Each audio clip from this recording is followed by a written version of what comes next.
అపర ఏకాదశికి ఉన్న ప్రత్యేకత ఏమిటంటే, కొంతమంది ఏదో కర్మయోగం వల్ల దురదృష్టవశాత్తు రాక్షస జన్మ ఎత్తడం వలననో, క్రూరత్వంతో పుట్టడం వలననో బ్రహ్మహత్య చేస్తారు.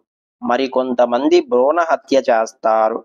కడుపులో ఉన్న శిశువులను గర్భస్రావం అనే పేరుతో అయినా చంపుతారు, లేదా పిల్లలు పుట్టబోతూ ఉండగా వాళ్ళని ఆస్తి కోసం, ఇంకో దాని కోసం చంపేసే దుర్మార్గులు ఉన్నారు ఈ లోకంలో. ఆడపిల్లలు కడుపులో ఉన్నారని తెలిస్తే చంపే క్రూరులు ఉన్నారు. వీళ్ళంతా భ్రూణహత్య చేసిన మహాపాపాత్ములు. అబార్షన్ చేసిన ఏ డాక్టర్ గాని, అబార్షన్ చేయించుకున్నటువంటి వాడు గాని సుఖంగా ఉండరు. ఎప్పుడో ఒకప్పుడు దానికి తగిన ఫలితం అనుభవిస్తారు. అబార్షన్ ఎప్పుడు చెయ్యాలి?